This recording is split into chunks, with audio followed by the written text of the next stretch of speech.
sermons that wasn't clear, that you were hoping to perhaps get some clarification on, I definitely want to make sure that we give one another that opportunity and that chance so that we can clarify some things up before we close out for today. So maybe just a few moments before we dive right into the word. If there's a question or two that you have, raise your hands on the the little hand raise button on Zoom, and or unmute yourself and just share with us.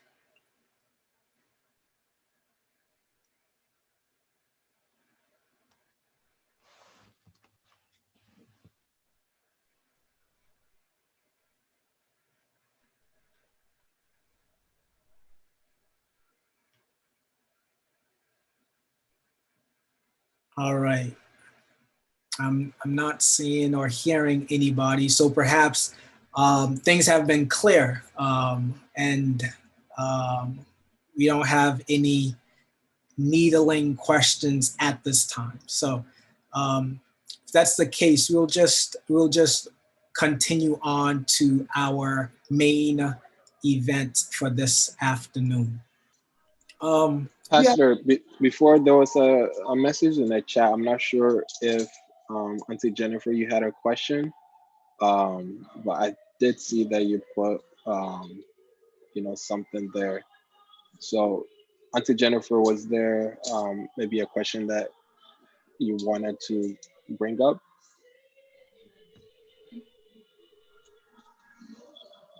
Okay, I guess not. All right, I just wanted to say hi. Oh, okay. No problem.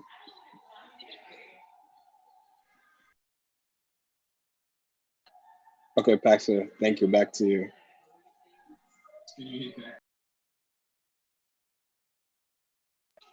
Pastor, you're on mute. Yes, okay. I think I'm back now. Thank you.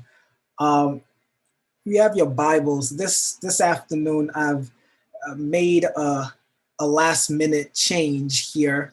I'm going to be speaking to you on the general theme of the second coming of Jesus. And so we're going to be talking about the second coming. In your programs, we had a message that was entitled The Return of the King. I'm going to swap that out. I'll still talk about that general theme of the second coming of Christ, but instead of that particular sermon, I'm going to share with you this afternoon a message I've entitled Do Something, Do Something. And I pray that God would lead and guide as we get into this topic of the second coming. But if you have your Bibles this afternoon, I want to invite you to please take your Bibles in hand and open with me to the third gospel, the Gospel of Luke. I'm going to read Luke chapter 19. We're going to read from verse 11 down to verse 26. Luke, the third gospel. I'm going to read chapter 19, read from verse 11 to verse 22. Luke 19, 11 to verse 22.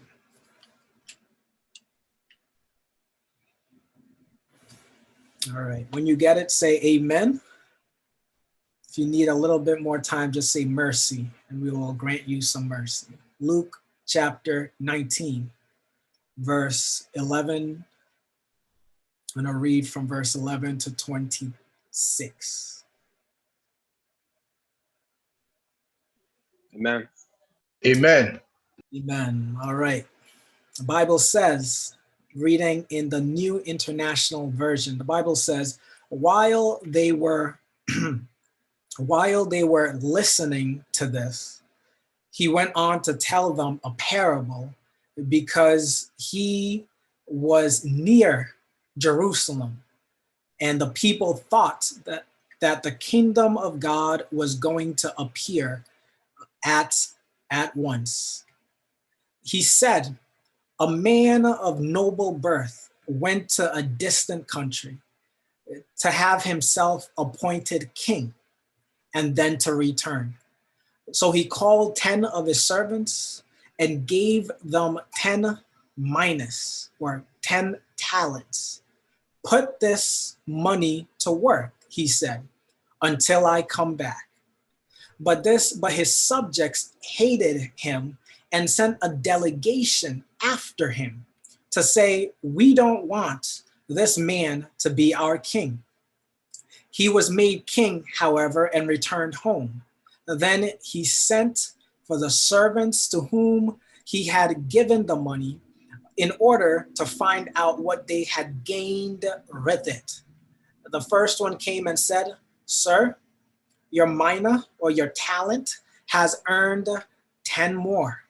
Well done, my good servant, his masters replied, because you have been trustworthy in a very small matter. Take charge of 10 cities. The second came and said, Sir, your talent has earned 5 more. His master answered, you take charge of 5 cities.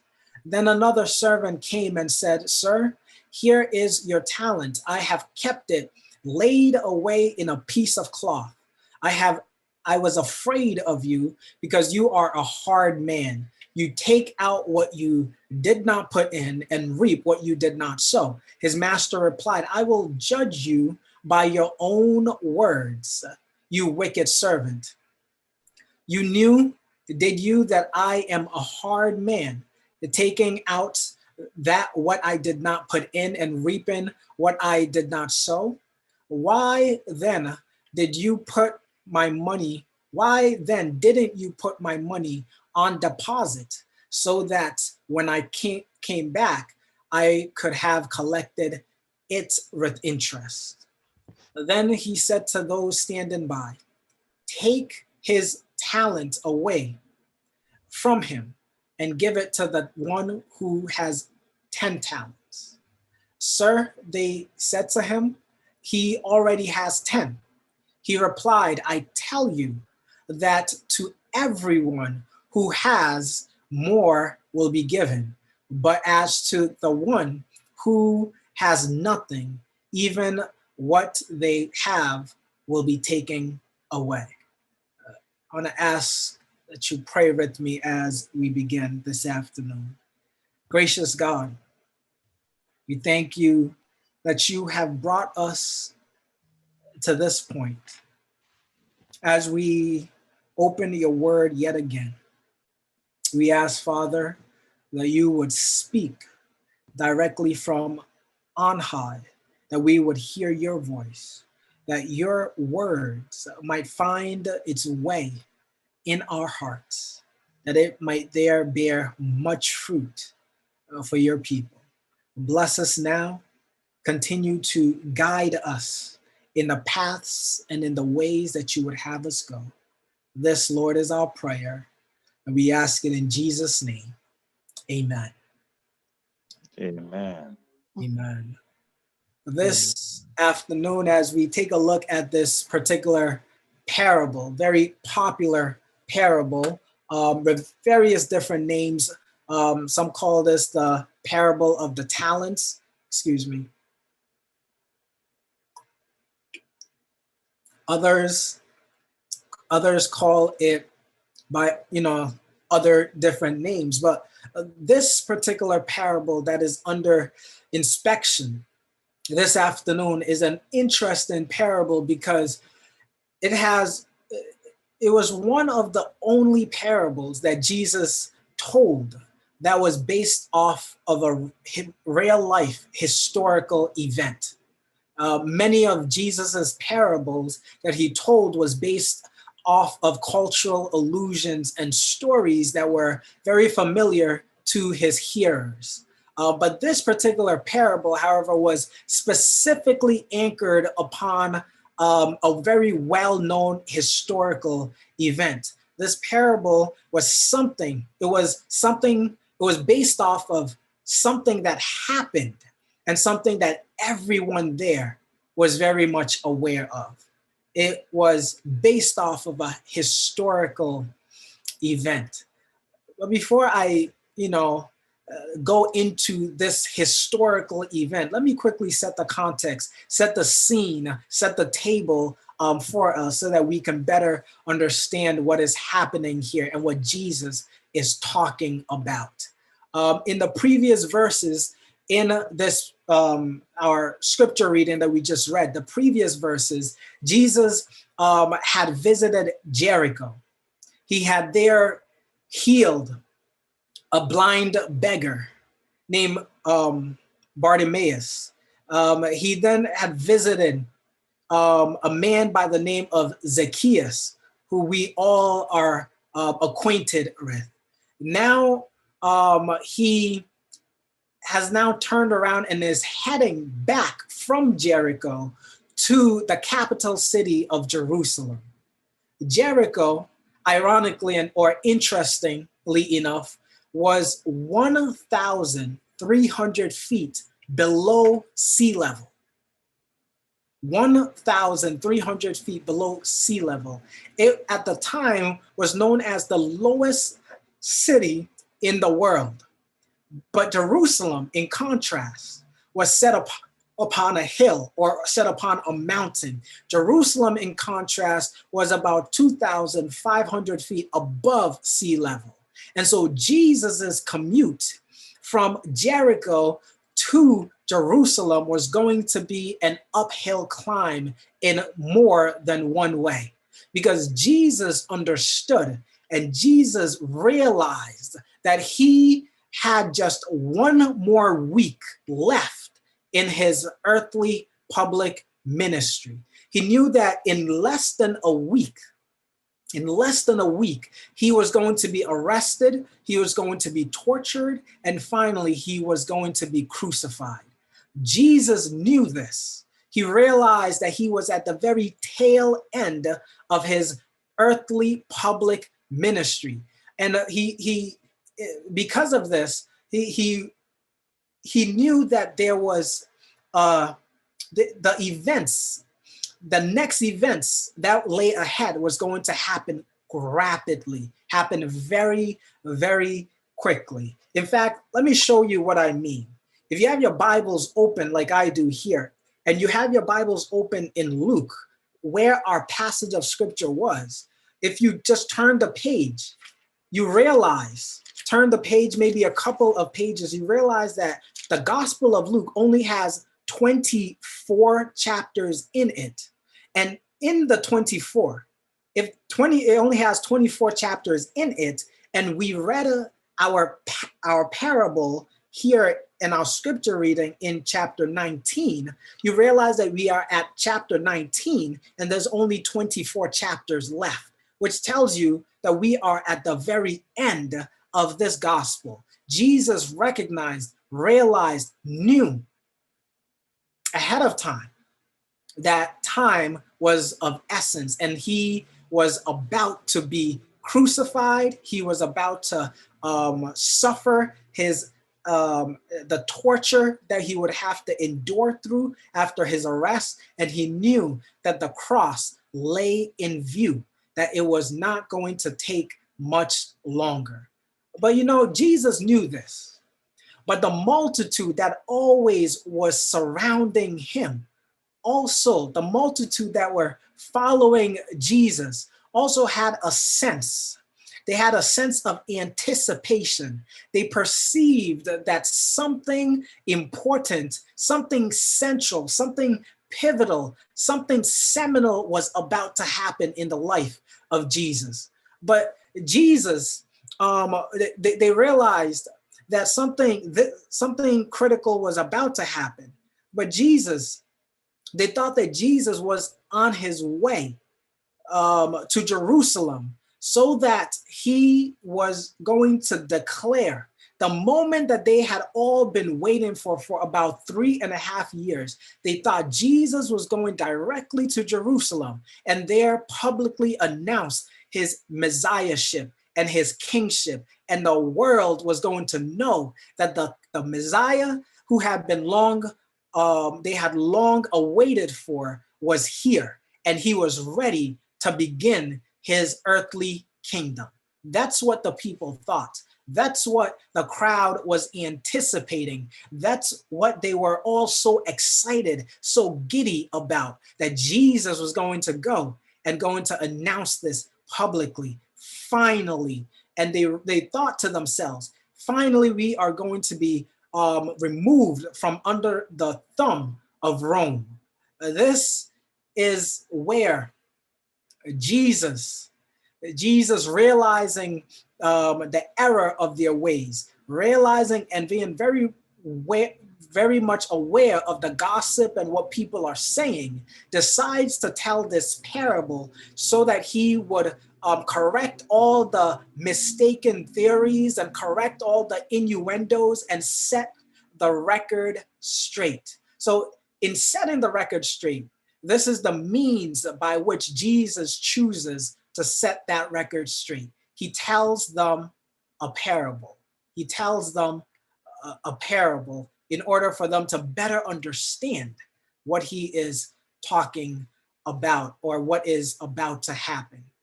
I mentioned earlier that this parable had historical roots. Before we move too far along, I want to go back to that and share the context and these historical roots so that it will facilitate our learning and understanding. You see, when Herod the Great died, there was a lot of confusion because Herod decided that he was going to leave behind 6 different wills. If you want to cause confusion, Philadelphia Ghanaian SDA, if you want to cause confusion, write for yourself 6 different wills. If you write 6 different wills, even if you write 2 different wills or 3 different wills, it will cause all sorts of confusion when you pass away. Herod the Great decided that he was going to leave behind 6 different wills. William Barclay, the great Bible commentator, tells us that when Herod the Great died in about 4 BC, he left his kingdom divided between 3 of his sons, Herod Antipas, Herod Philip, and Archelaus. These 3 sons, he left his kingdom divided between Herod Antipas, Herod Philip, and Archelaus. That division that Herod left behind had to be ratified. Whatever he wrote in his will, it had to be ratified. I guess another word for ratified is it had to be approved or confirmed by the Romans. It had to be approved and confirmed, rubber stamped by the seal of Rome to give permission for whatever the transition, how the transition of power would take place. And so because Rome had to seal this, because Rome had to approve this and ratify this, we are told that that whoever was going to be overlord of Palestine, before they can come into power, they had to first go to Rome, and Rome had to ratify and confirm what was to take place. And so the history around all of this, the history that the crowd, the people, everybody in the hearing, under the hearing of Jesus's voice, what they knew the story very well. And so Jesus is taking this contemporary story and he's building on it to show them and to teach them a gospel truth. And so Archelaus, the people knew the story, knew that Archelaus, one of Herod the Great's sons, who Judah had been left, all of Judah had been left. He went to Rome to persuade Augustus Caesar to allow him to enter into his inheritance, to allow him to take charge and be king of Judah, just like his father had written in the will that he had left. And so Archelaus went to Rome to persuade Augustus Caesar to allow him to be able to do this. But when he did that, the Jews also sent an embassy or some representatives, about 50 men. They sent about 50 men to Rome to inform Augustus Caesar that they did not wish to have this guy, Archelaus, be made king over Judah. But William Barclay tells us that Augustus decided that he was going to try and pull a Solomon. He was going to figure out how to divide the line and make all people happy. I think the Jews still weren't happy with the end result, but they took, they got a little something at the very least. What Augustus Caesar decided to do was, he decided that he was not going to crown Augustus as king. Instead, he would not have the title king, but instead he would just make him ruler over Judah. So he had a different title, but he would be allowed to be ruler over Judah. And then he gave Galilee to Herod's other son, Antipas. Herod Antipas is the Herod that you and I know well in the Gospels, when Jesus is arrested and brought to Pilate, and Pilate sends Jesus to go to Herod because Herod was the king of the territory of Galilee, right? So Augustus Caesar decides not to give Archelaus the title of king over Judah. He just gives him the title of ruler over Judah. But he confirms Herod Antipas as king over Galilee, and then the rest of the remaining area to the east of the Jordan River, Augustus allows Herod's other surviving son, his name is Herod Philip, to rule over the land to the east of the Jordan. These sons of Herod the Great are somewhat familiar. Archelaus is not all that familiar, but we know very much about Herod Antipas. And Herod Antipas, we also know about Philip, Herod's other brother, Philip, because we read in the Gospels that the reason why John the Baptist was beheaded was because this Herod Antipas stole and took his brother Philip's wife. And John the Baptist went and preached against it. And as a result, Herod Antipas had him beheaded. So these sons who received this inheritance, we know a little bit about them in the gospel stories. At or in the time of Jesus, as I said previously, Rome ruled the entire known world. And no one became king without first going to Rome. Herod and Archelaus had both followed that procedure. When they returned from Rome, they had been vested with the power and authority due them as kings or as rulers, and to show as a sign that the Roman Emperor Augustus had truly confirmed them to be overlords or rulers or kings over those set territories. What was supposed to be the sign that this had occurred was that when they came back from Rome, guess what? They didn't come alone. The Augustus Caesar sent with them a regiment of military soldiers. Roman soldiers came back with them. They went by themselves to Rome, but when they are confirmed king, when they come back, or ruler, when they come back, they don't come empty-handed. They come with a delegation of Roman soldiers who accompany them. And as they march back triumphantly, having been made kings or rulers, everybody knows it simply by looking around at the delegation around them, the bodyguards around them, the soldiers that had been dispatched from Rome to accompany them and to help him enforce his laws and their rule. So that is a mouthful, but that is the context. That is the historical story that all who surrounds Jesus is very much aware of. But here, while Jesus is using a contemporary example in his story, he's not speaking about Archelaus or about Herod. He's speaking about himself. Jesus is using their story, but he's not necessarily talking about them. He's instead talking about himself.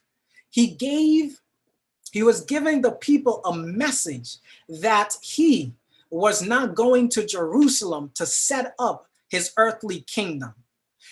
What he was telling them was that he was soon going to go to a distant country to be appointed king. In fact, he would be leaving to go to a place that is out of this world, to be appointed the king, and would soon return, and return not just by himself, but with a legion of hosts. As the distance between Rome and Jerusalem was far, so was the distance between heaven and earth. Here, Jesus in this parable is saying that he has to go, but one day he would return, fully vested with the authority as ruler over all the earth. He'd return as King of Kings and Lord of Lords. He would receive his authority not from Caesar, but from his heavenly Father. And when he returned, all the armies of heaven will accompany him. He is appointed king despite the objections. He is appointed king despite the resistance and the protest of his enemies who did not want to see him as ruler over them. Christ Jesus is going to be Lord of Lords. He's going to be the host of all of heaven and earth. The question that needs to be asked and answered here is, are you ready for his soon appearing? Are you ready for his soon appearing? You see, Jesus was asking the crowd surrounding him, are you guys going to be ready? Yes, there is something about to happen. But rather than me going to Jerusalem to announce my kingdom, my earthly kingdom, no, I'm going to Jerusalem. I'm going on a long journey. I am going to die in Jerusalem. I'm going to be resurrected after a time. And then I'm going to go to a far away country. And there I'm going to be appointed king. And finally, when the time is right, I'm going to come back and receive this earth onto myself. But while I am gone, there's still left something for you to do. You see, you and I are living in the blessed hope of the return of Jesus Christ to the earth as King of Kings and as Lord of Lords. But we are living right now in this in-between time. We are living in an in-between time. That is where the parable here rests. Jesus said that this man called 10 of his servants, a man of noble birth, called 10 of his servants. And he gave them 10 talents, and he told them, put this money to work until I return. Put this money to work until I return. You see, Jesus has also called his servants. He's called those who long to follow him, those who call themselves Christians, those who call themselves followers of Christ.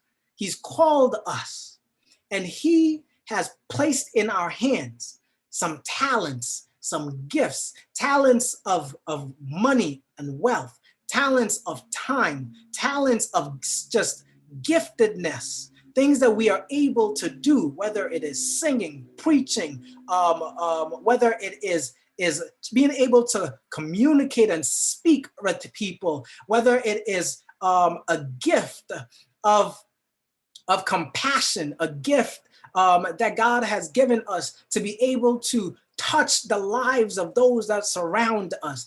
The Lord has left us, but he hasn't left us empty-handed. He went back up to heaven, but he left in our hands some tools, some gifts to be able to till the land, to be able to do a work for him, to be able to make sure that we are preparing all those who are around us for the soon return of Jesus Christ.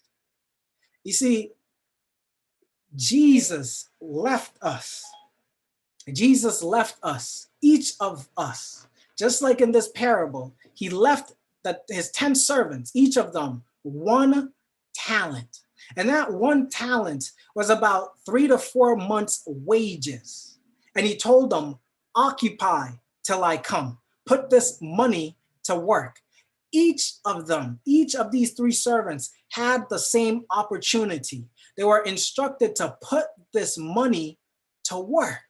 They realized that the owner wants them to be busy in his absence. He wants them interested and investing in his kingdom while he is gone. Because if they invest in his kingdom while he is gone, when he comes back, there is great reward that will be awaiting for them. You see, the ruler, we're told that after the ruler gives these instructions to his servants in the parable, he gives these instructions and then he leaves. But verse 15 of our passage says, this ruler, this man of noble birth finally returns. It took him a while to come back, but he finally returned. Look at verse 15. Verse 15 says, he was made king anyhow. He was made king despite the opposition of those, the delegation that went up to protest that they do not want him to be king. Verse 15 says, he was made king anyhow, or however, and returned home. Then he sent for the servants to whom he had given the money in order to find out what they had gained with it. When Jesus returns, folks, when Jesus returns, when the king returns home, the first order of business for him is to settle his affairs, is to settle his accounts.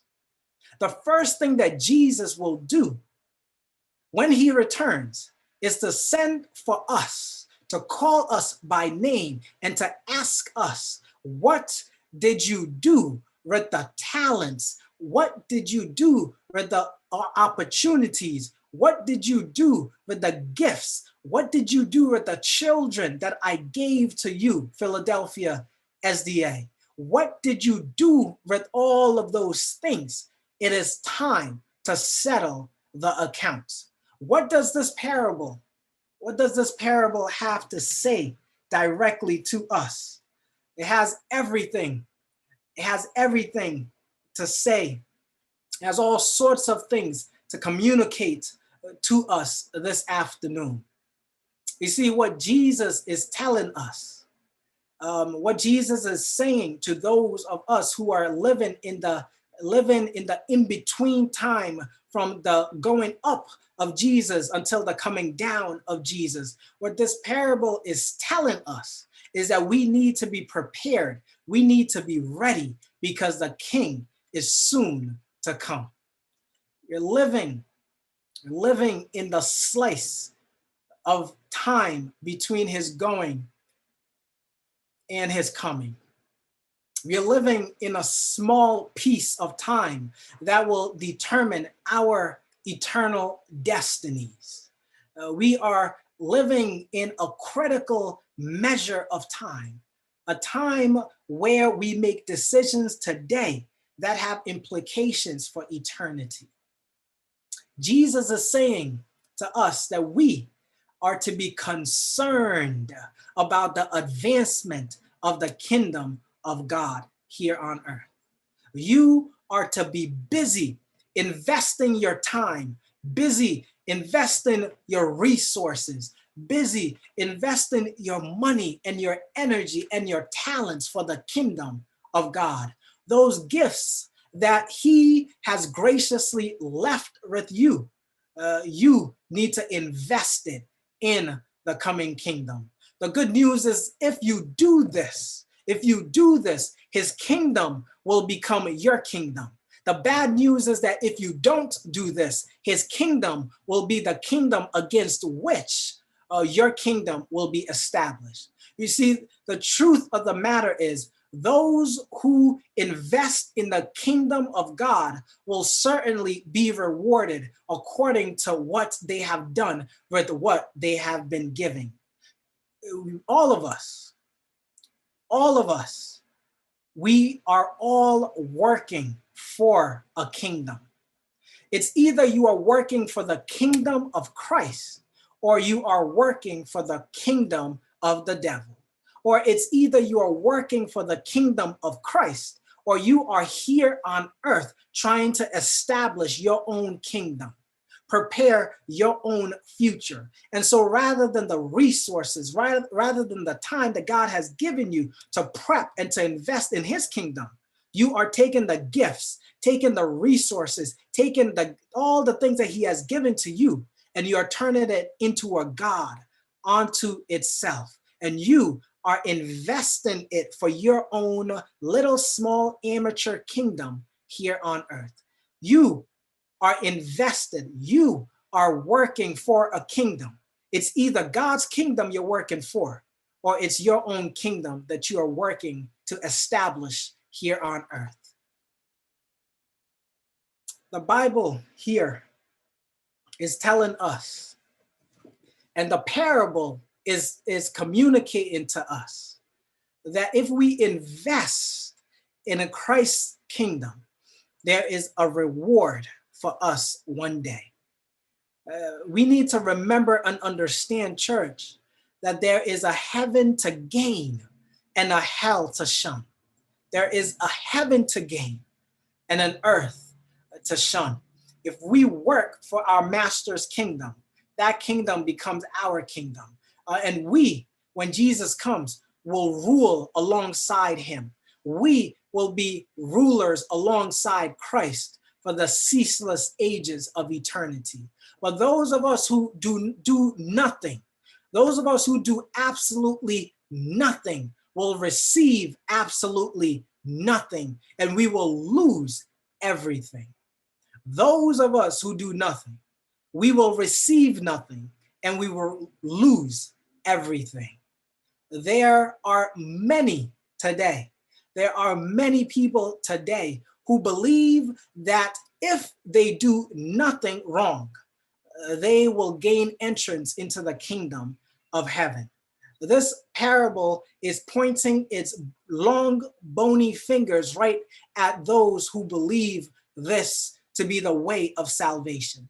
If you think that you are going to impress God at the judgment day simply by telling him that you did not covet, and that you did not bear false witness, and that you did not steal, and that you did not commit fornication or adultery, or that you did not, you made sure to keep the Sabbath, you did not forget the Sabbath, that you did not neglect to honor your mother and father, that you did not murder, that you did not use his name in vain, that you did not make or bow to any graven images.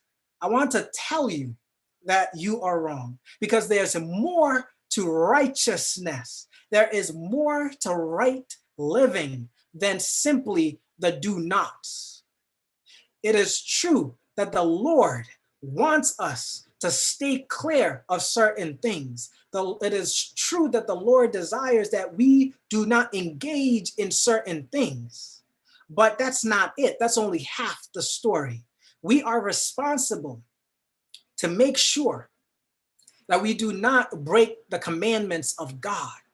But God is also going to judge us on what we actually did do. It's not just about what you did not do. It's also about what you did do, with the opportunities and with the resources that the Lord has mercifully given to us to occupy until he comes. It's not simply about the ought nots or the do nots. It's also about what you did with the precious time, the possessions, the knowledge, the talents, the body that God has loaned to you. Loaned is the operative word. He loaned it all to you. It is not yours. The Bible says we were bought with a price. We are not of ourselves. You know what's crazy and amazing all at the same time, young people? We read the story of the children of Israel. The Bible says in, I believe, Exodus chapter 3, that when they are leaving Egypt, God touched the hearts of the Egyptians and made them give precious jewelry and their gold and their silver to some of the children of Israel. So now they walked out of Egypt, the most powerful country in the known world, not empty-handed. They walked out of there. Guess what? With all of these precious resources, metal, money, gold, silver. And rather than honoring God who gave them these precious things, the Bible says they didn't go far and they turned around and used the gift of God, that money, to create for themselves a golden calf, which they worship. What we need to be careful of is that the gifts and the blessings of God, that we don't take the gifts and the blessings of God, take them for granted, and then be so impressed by the gift that we neglect the gift giver. If we become so enthralled by the degrees that God has given to us, if we become so enthralled and amazed by the time that we have to be able to work in this country and make money and be able to do this and do this project back home in Ghana and build the couple of houses, that if we get overly into that and we lose focus, we would have neglected the gift giver and been concentrating all on the gift. And that is the equivalent of idolatry. We need to use the resources, but use it correctly, use it well, invest in God's kingdom so that when he comes, we can look at him and say, this is what you gave me, and this is what I did with it. Blessed be the name of the Lord. I'm telling you, God, Christ is coming down, and the first order of business is to settle his account. It's to settle his account. At this point, sure, somebody might interject and say, preacher, the Bible clearly states that we are saved by our faith and our belief in Christ, not by our work. So it might not really matter what we do with our resources and our gifts. And to that, I'd say that I agree that I agree with that sentiment wholeheartedly. But you see, faith and belief are not merely theological words that hover up in the clouds. Faith and belief are real words. They are practical words that live down here on terra firma, down here on the earth, down here with the people of God. You see, faith and belief are action words. They are living words. They are doing words. Good works, like good fruit, are backed up and fortified and built upon the solid foundation of faith. When we have a faith relationship with the Lord, what will happen is that we cannot help but do good works. When we have a faith relationship with the Lord, if we truly love the Master, we will take his talent, we will take his gifts, we will take the opportunities given to us, and we will put it to work for the kingdom of God. So much here to be unearthed, so much here to be unearthed and said. But truly, truly, Jesus is looking for a people today, who are going to work for him. You know that those people who are struggling and working hard for the kingdom are the same people who are looking forward to seeing the master come. But if you're not working hard for the kingdom, you don't necessarily mind if the master takes a little longer to come. Because after all, if you're doing what you're supposed to do, if you are engaged to call the world to Jesus, if you are engaged in this gospel work, you can't wait for Jesus to come, because you are going to have something good to say to your master. But if you haven't been engaged in the work, you know that when he comes, you are going to be in trouble.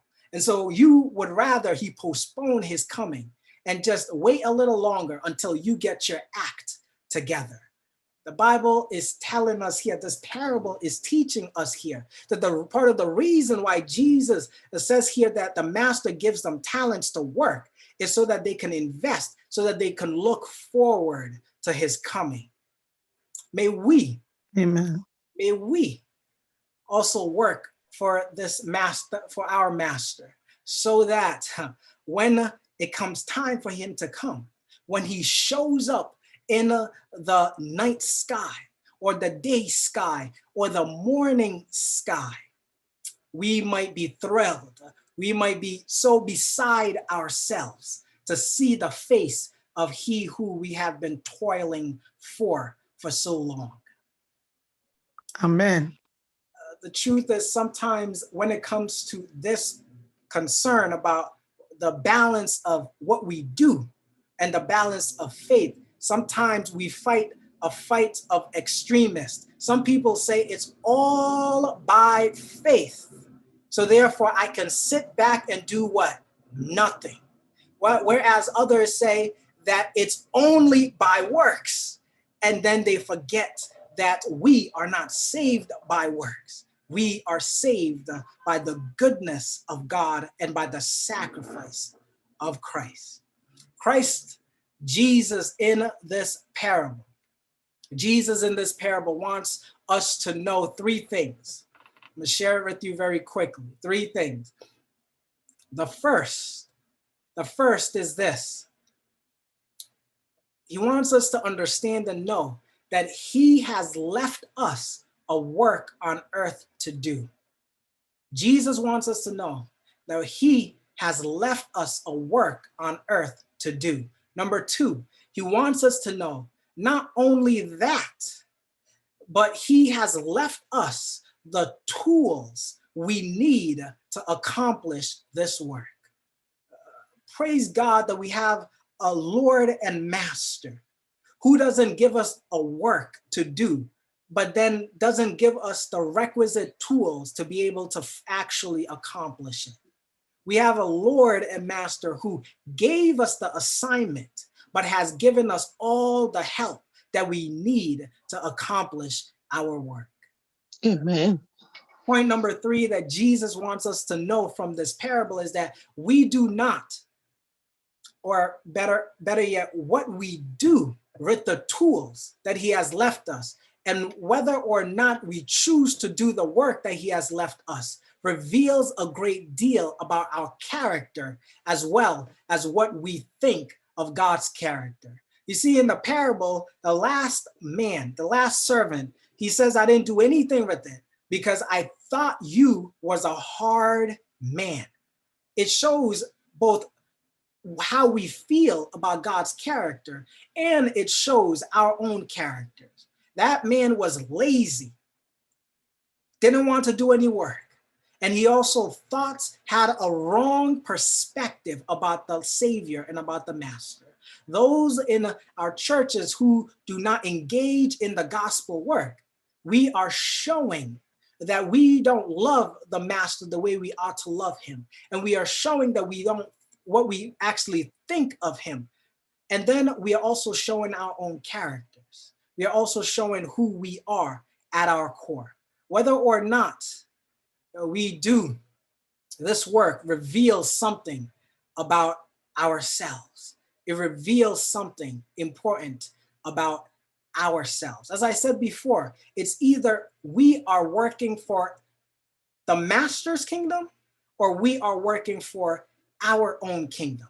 The reason why I say that is that last servant, if he wasn't hard at work, using that talent to work for the master's kingdom and doing the master's business, the question to be asked is, what on earth was he doing while the master was away? If the money, the talent that was given him, he hid in a cloth and hid it somewhere, then what was he doing all that time? And the answer is he was going about doing his own business, working for himself. That's what he was doing. And that's why we are saying, if you're not working for the Lord, you're working for yourself. But it is God's kingdom, capital K, God's kingdom, that is supreme over all other earthly kingdoms, whether small or whether large, whether personal kingdoms or institutional kingdoms. Somebody has said that idle hands are the devil's workshop. And similarly, there's an idiom that goes like this, that the devil finds work for those with idle hands. We ought to be busy working for our Lord and Savior. We need to make sure that we are busy working for the Lord, or else the devil will find something for us to do. I tell some churches all the time, my church is included, that look, if you're not busy for the Lord, the churches that are full of infighting and all sorts of craziness happening inside of their four walls are the churches that aren't busy working for the Lord. When you aren't busy working for the Lord, you become idle. And when you are idle, the devil will find all sorts of things for you to do. And gossip becomes your thing. And backbiting becomes your thing. And you just start doing all sorts of things to keep yourself busy and engaged, none of which build the kingdom of God. Rather, many of those things end up tearing down the kingdom of God. But the Lord wants us to be busy working for the Lord. There's an old Negro spiritual written by Hall Johnson that says, I keep so busy praising my Jesus. I keep so busy working for the kingdom. I keep so busy serving my master that I ain't got time, to die. Because it takes all of my time to praise my Jesus. It takes all of my time to praise my Lord. If I don't praise him, they tell me that the rocks are gonna cry out, glory and honor, glory and honor. I ain't got time to die. The last stanza says, now won't you get out of my way and let me praise my Jesus. The best way that we can praise our Jesus is that we need to invest in working for our Jesus. We need to invest in working for the master, because soon and very soon, he that will come will come. Soon and very soon, he will come and he will not tarry. Church, let us, with our whole lives and our whole selves, work for our master, work for our Lord. As I close this afternoon, I want to share a story with you. I want to share a quick story with you, and then we will wrap up and pray and end our series this afternoon. It's a personal story, so let me just share it with you as we come to a close here today.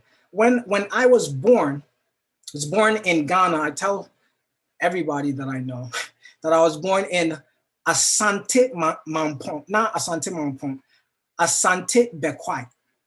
All right, I was born in Bekwai. When I was 2 years old, my father left Ghana and he moved to Holland, where he was working on a degree, working to advance his education. And so my dad left Ghana when I was about 2 years old, and when you're 2, you don't know too much, right? You don't know too much.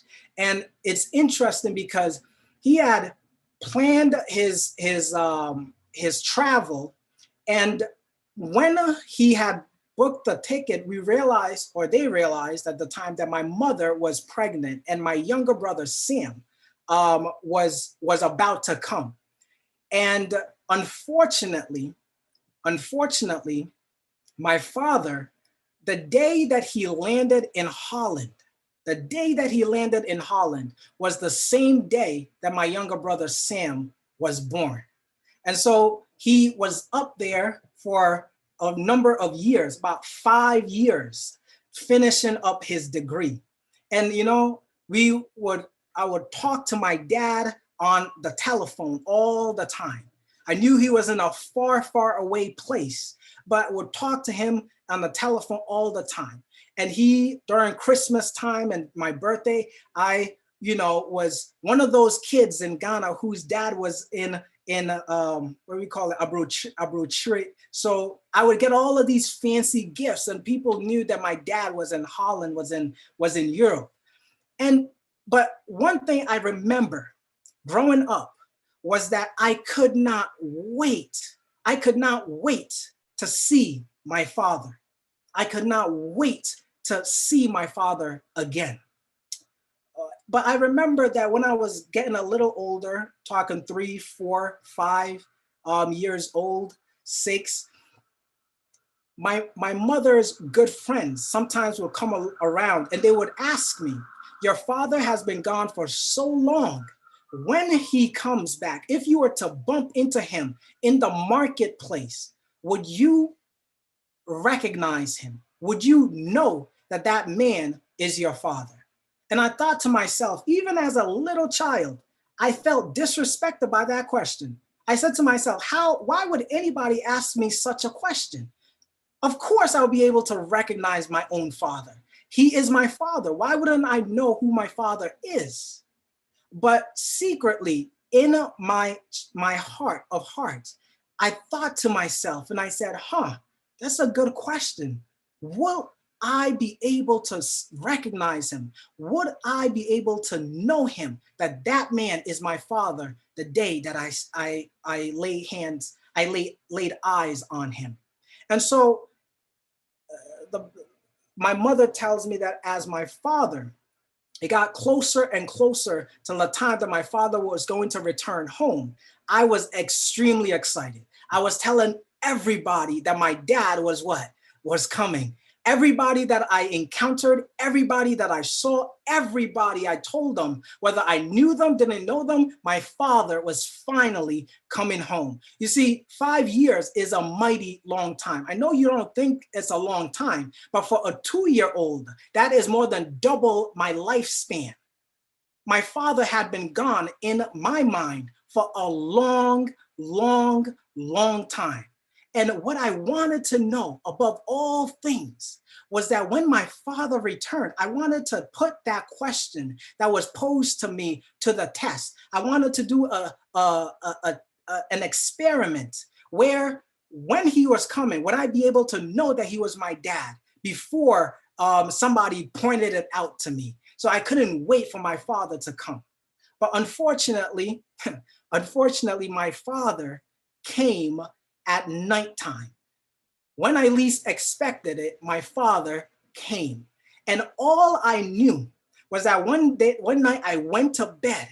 When I woke up, I was actually woken up by some strange man who was holding me in his arms, who was crying, bawling his eyes out, young people, weeping and wailing and crying, so happy to see me. And I'm rubbing my eyes, like, what is going on? And I realized that my father had come back. You see, I tell you this story because as 5 years is a long time for some of us, or 5 years is a long time for a 2-year-old, so Jesus has been gone for a mighty long time. Some of us say he's been gone for 2,000 years, and that is way, way too long.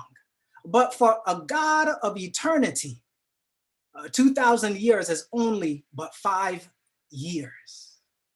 It is only but a blink of an eye. It is only like one day. And I'm telling you, Jesus is going to come when we least expect it. And some of us will be sleeping when the Lord comes back again. Some of us might be sleeping in the ground, waiting for the master to come. But the question is, are we ready for him to come? As my Father came when I least expected it, so Jesus is going to come when we least expect it. But you know, my story, it didn't end there, because my dad finally came. He promised that he would return. And if a human father could be a man of his word and finally promise that he would return and actually return, I want to tell you that my father is a good father. He's an elder in a Providence church, good father. But I'm telling you that God is a better father than any human father. And if a human father can promise and make a promise and keep it, the Lord's promises will be kept. And Jesus is soon to one day return. Our story Amen. it doesn't end there. It gets even better, because my dad, when he came, he looked around and he said to me, hey, I'm about to leave again. I'm going to leave again. But this time, I don't want to go back to Holland. We want to go to the United States. Do you want to come? I was 7 years old at the time. I looked at him. I was like, Chele? I didn't say Chele. I said, Chele, of course I want to come. Amen. I want to come. I've seen all of those Home Alone movies. I want to see snow. I want to see this. I want to see that. I want to come with you. And my father took me, took my mother, took my younger brother, and we came here to the States. We thought when we were coming that America was like heaven. But I want to tell you that when Jesus comes again, he's not just coming down to sit here with us. He's coming to take us with him back to where he came from. Jesus will take us back to heaven with him, and we will dwell there for eternity, full of joy and peace. Look, America didn't live up to it. So I tell my dad all the time, I want something better. I want something more. Yes. Amen. Yes. Amen. I want a place where there's no more rent. Yes. Amen. There's no more bills. There's no more. Amen. There's no more disease. There is no more homework, young people. There is no more divorce. There is just peace and joy from now until eternity. That's where I want to go. Amen. I hope that's where you want to go as well. But Hallelujah. the truth is this: we will never get there unless and until we engage in the work that our master has left for us to do. When he comes, he's going to want to set his affairs in order. Our passport is stamped by how much we love the Lord and how much we give our lives to him. That's how our passport is going to be stamped. And so if we don't engage today in the gospel work, we're not going to be worthy of the gospel kingdom. So may the Lord help us. May the Lord keep us as we continue to forge ahead, as we continue to ask him to lead us from day to day, for him to help us so that we take our talents, so that we take our resources, that we put it all into the kingdom of God and the work of God, that when he comes, he can say to us, well done, thou good and faithful servant. You have been faithful in a few little things. Come, enter into the joy of the Lord. May God bless us and keep us to this end is my prayer. In Jesus' name, amen.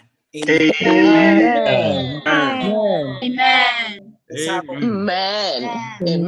Let's have a word of prayer as we close. Father, we thank you that you don't need Caesars to make you king. We thank you that you don't need an election to make you king. But you are King of kings and Lord of lords, whether we like it or whether anybody likes it. We thank you that you, Lord, are coming again soon and very soon. Our prayer is that, Father, you would fortify our hearts, that you would fortify our minds, that you would prepare us so that we can be ready for your soon return. Some of us, dear Lord, are still in that valley of decision, not knowing what to do. But Father, help us to give our lives and ourselves to you fully and completely, so that when the time comes, dear Lord, we might be ready to be counted among the sheep and not the goats. Bless us, Father, and keep us to this end. Write our names in your book of life is our prayer. We ask it in Jesus' name. Amen. And amen. Amen. Amen. God bless you. Amen. Yo. Yeah. Asafo ma ne abusuafo nyinaa. Mmie nyinaa yɛmmie yɛn audio no na afei yɛmfa aseda kɛseɛ ɛma Onyankopɔn. Ɛne yɛsɛ Awurade sɛn. Amen. Aseda ɛtɔ so mmienu nso momma yɛmfa ɛma Pastor Theo ɛne ne yere sɛ ɔmo adi anim wɔ n'awɔtwe nyinaa ama yɛ saa wiki ayɛ blessing. Ɛne yɛsɛ Pastor Theo ne ne yere sɛ. Amen. Pastor Theo, Rachel say yɛde Nyame da wase. Yɛni agye dwumadi a wodi maa yɛn ho Onyame nhyɛ bebree. Saa nso na yɛde aseda ma ɔsɔfo ne ne mpanimfo sɛ momma yɛ saa akonya yi. Ɛna afei yɛ youth ɛne yɛ parents a mobaa yɛ mo ayɛ adeɛ bebree. Ɛnɛ hwɛ line no kora wɔ so a Amen.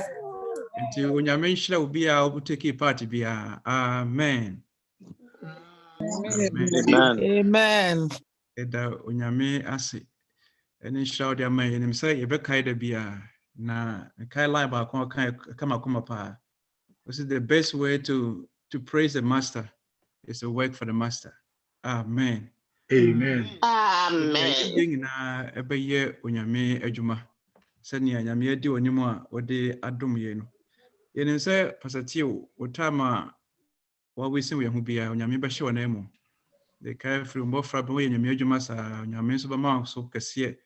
The daakye soro hɔ nso bɛsa ama so bio. Amen. Yɛwɔ ne yɛ ɛbɛgya ha ma pastor sɛ bia pastor de announcement kakra bɛka ho a